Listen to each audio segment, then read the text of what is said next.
Hey collectors, Anthony from Hatch's Nut here, and today we're going to check out Transformers Studio Series 86 Arcee. A lady of Cybertron, Arcee was first introduced in the 1986 movie.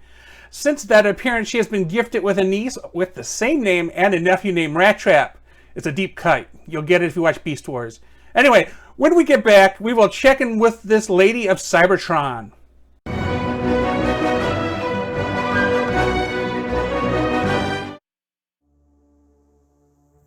So here we are. On the left is Earthrise Arcee, and on the right, of course, is Studio Series 86 Arcee.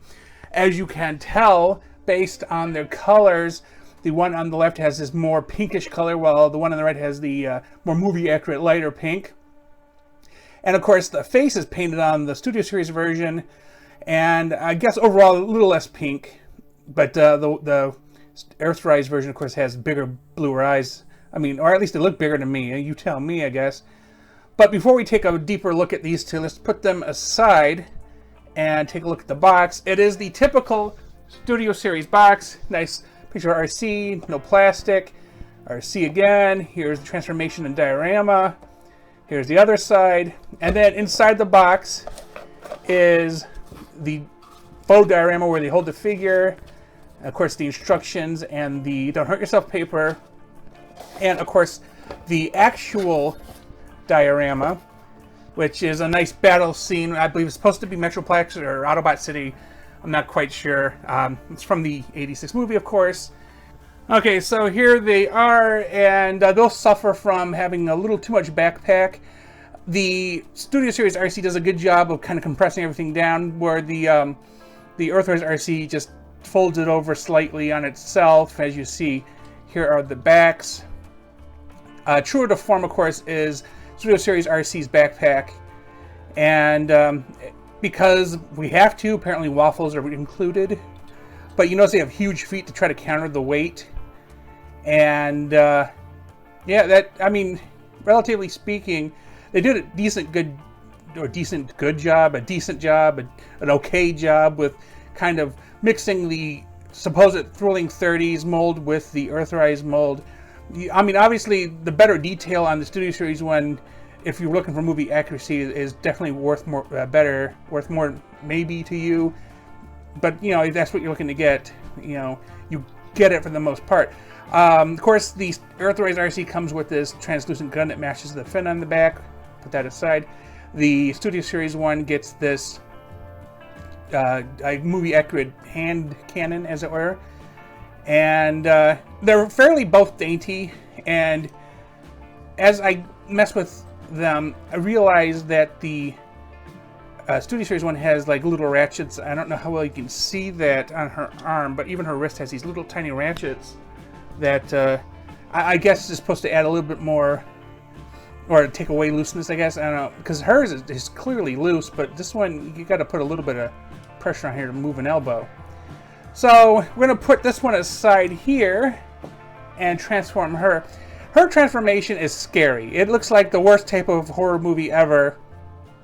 And I do have one immediate complaint, is the fact that the waist on mine just doesn't want to stay. There's supposed to be, as I pull it down here, this little clip here, but it is not really holding onto it. It's pure gravity that's keeping her together.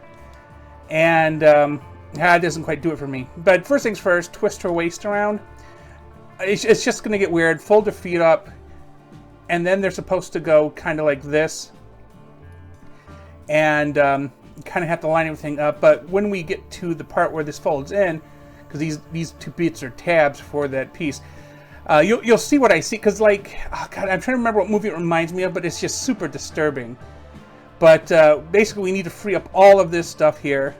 And if you pull up on the card part, again, like nothing locked into place for me. Her head and her chest just kind of just pop up, and of course they go into here to do this. And it's creepy as heck. Her arms, they kind of slide into here, into the top of the car, and you just have to make sure the hands get in the right place. And as you transform her, things will just kind of fit. And they don't have any wrist rotation, so you basically only have one way of doing it. And as you adjust her, she will elongate and slide into place. As we do this, we want to kind of fold this up a little bit because we're going to unfurl, I guess, this bit here. Pull up the wheel, pull out this piece and this piece. Oh, hold on, it's being a jerk. You try to do it and you try not to get it like to fit in the way. Reminds me of the Beast Wars Rhinox that recently came out in Kingdom. I don't like when pieces have to rub together. You're going to be so precise with them. But you can see we're filling out the vehicle because there is this back piece that comes up before you can complete it, and then it kind of just nicely locks into place though. So it completes the chassis, as it were. As we keep on going here, we want to line these things up, and when we're done, these will snap into place, but we need to slowly get the hands into place. And again, as I mentioned, there are ratchets, and so it'll kind of keep it from falling out of place, which is appreciated. And you can see that they fit in here without obstructing the tires, but there's very little clearance. There's like maybe a few millimeters at best. And lining this up, and I'll tell you right now, I have never got this to look perfect. It always has a seam. That bothers the crap out of me. But if you can get it to line up, it'll snap in on her shoulders. Because there's a tab and a kind of a part on her shoulders if you can get it all lined up. And because you need the arms to be just right inside the front end. And if you can get everything lined up and the arms down in the right position, but as I said, it never works for me. Then once you do that, you kind of do this thing here where you have her feet set up in such a way where they're going to tab in down here. And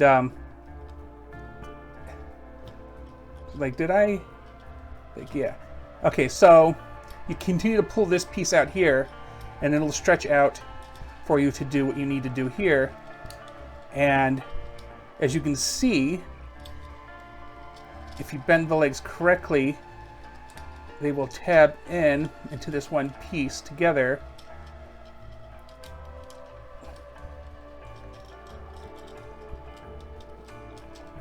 Got to make sure that the toes are lined up correctly.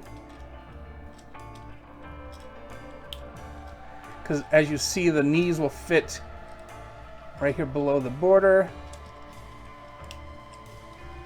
And voila! She rolls okay. She's how do I want to put this? If it's a non-friction surface, the tires aren't going to move. The tires really need friction to move.